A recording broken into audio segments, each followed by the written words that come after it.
Hello 10th के बच्चों, आज आप हम लॉकडाउन के पहले मैंने बहुत सा कोर्स पढ़ा दिया था।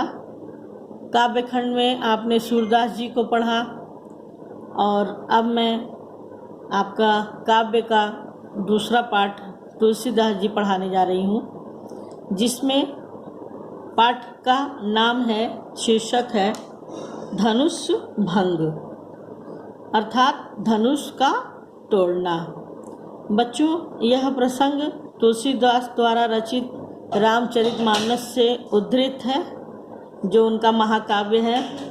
और जिस समय श्री राम जनकपुरी जा रहे हैं लक्ष्मण के साथ सीता के स्वयंवर में भाग लेने के लिए, वहाँ पर बहुत सारी पृष्ठभूमि पहले से तैयार है।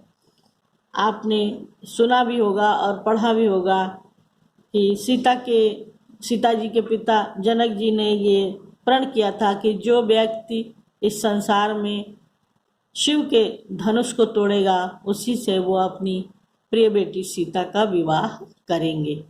और इस प्रकार स्वयंवर की प्रक्रिया चल रही है।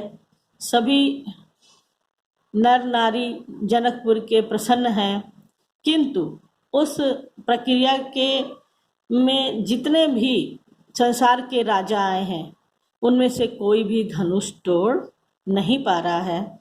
और इस प्रकार बड़े बड़े प्रतापी और वीरों को धनुष तोड़ न पाने के कारण की स्थिति जानते हुए पूरे जनकपुर के लोग, जनक जी, सीता जी, उनकी माता, सब दुखी हो रहे हैं। इस प्रसंग का वर्णन तुलसी ने बड़े ही सहज और सटीक ढंग से अवधी भाषा में किया है, जहाँ पर तुलसी कहते हैं कि जब श्री राम आते हैं उस स्वयंवर में, तो अद्भुत स्थिति बनती है। मैं इसका वाचन करूंगी और आप ध्यान लगा के इसको देखेंगे। दोहा। उदित उदय गिरि मंच पर रघुबर बाल पतंग, बिकसे संत सरोज सब हर्षे लोचन भृंग। नृपन के सी आशा निसिनासी, बचन नखत अवली न प्रकाशी। मानी महीप कुमुद सकुचाने, कपटि भूप उलुक लुकाने। भय विशोक कोक मुनि देवा, बरसहि सुमन जना वही सेवा। गुरुपद बंदी सहित अनुरागा, राम मुनि जन आयुष मांगा। सहज चले सकल जग स्वामी, मत मंजु बर कुंजर गामी। चलत राम सब पुर नर नारी, पुलक पूरी तन भये सुखारी। बंदी पितर सुर सुकृत सम्हारे, जो कछु पुण्य प्रभाव हमारे। तौ शिव धनु मृणाल किनाई, तो रहो राम गणेश गुसाई। अब मैं इसकी व्याख्या करूंगी बच्चों। संदर्भ आपका होगा कि प्रस्तुत दोहा हमारे पाठ्य पुस्तक हिंदी के धनुष भंग नामक पाठ से लिया गया है, जिसके रचयिता गोस्वामी तुलसीदास जी हैं। इस दोहा की जो भाषा है वो अवधी भाषा है।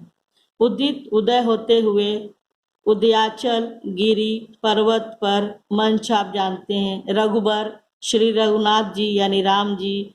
बाल पतंग, छोटे पतंग मतलब सूर्य, तो छोटे सूर्य के रूप में। जब छोटा सूर्य कब होता है? जब प्रातः काल होता है, तो सूर्य का जो आकार होता है वो छोटा होता है। विकसित हो गए संत, सभी संत विकसित हो गए। सरोज कमल, हर्षे हर्षित हो गए, प्रसन्न हो गए। लोचन नेत्र, भृंग अर्थात भौरे। तो इसको देखें, तुलसीदास जी कैसे कहते हैं कि जैसे ही मंच रूपी उदयाचल पर्वत पर, जैसे ही मंच रूपी उदयाचल पर्वत पर रघुनाथ रूपी बाल सूर्य उदित होते हैं, दिखाई देते हैं, वैसे ही सभी उस सभा में उपस्थित जो संत रूपी कमल हैं, जो संत रूपी कमल हैं वो विकसित हो जाते हैं, अर्थात हर्षित हो जाते हैं, और उनके लोचन रूपी, नेत्र रूपी जो भंवरे हैं वो हर्ष अर्थात प्रसन्नता से भर जाते हैं। जैसे ही सीता के स्वयंवर में श्री राम पदार्पण करते हैं, तुलसी कहते हैं ऐसा लगता है मानो जैसे मंच रूपी उद्याचल पर्वत पर रघुनाथ रूपी बाल सूर्य आ गए हैं, उनका आगमन हो गया है, और उनको देखते ही संत रूपी कमल विकसित हो उठे हैं, और उनके जो नेत्र रूपी भौरे हैं वो प्रसन्नता से भर गए हैं। सीधे और सरल शब्दों में बच्चों कहें तो इसको हम कहेंगे कि जैसे ही श्री राम स्वयंवर के मंच पर पहुंचते हैं तो ऐसा लगा, शोक में सभा डूबी हुई है, सभी ये सोच रहे हैं कि कौन धनुष तोड़ेगा, आज धनुष टूटेगा कि नहीं टूटेगा। ऐसा लग रहा है जैसे निराशा की रात्रि चारों ओर घिर गई है, और ऐसे में श्री राम सूर्य के समान, निराशा की रात्रि को फाड़ते हुए सूर्य के समान मंच पर आ जाते हैं।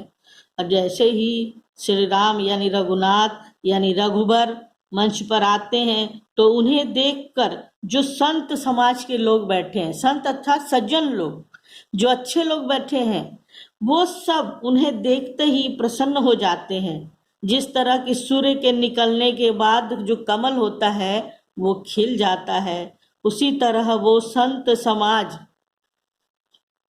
रूपी कमल सब खिल उठे, और जिस प्रकार कमल के खिलने पर उसके अंदर बैठे हुए भौरे प्रसन्न हो जाते हैं और उस पर गुंजार करके अपनी प्रसन्नता का प्रकट करते हैं, उसी तरह संत समाज रूपी कमल खिल उठे और उनके नेत्र रूपी जो भौरे हैं वो हर्षित हो गए।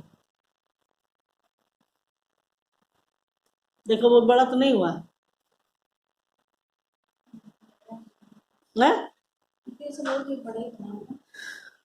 अब 2 ही लाइन तो भी बोले हैं, अरे तो उसके पहले एक और उसके आगे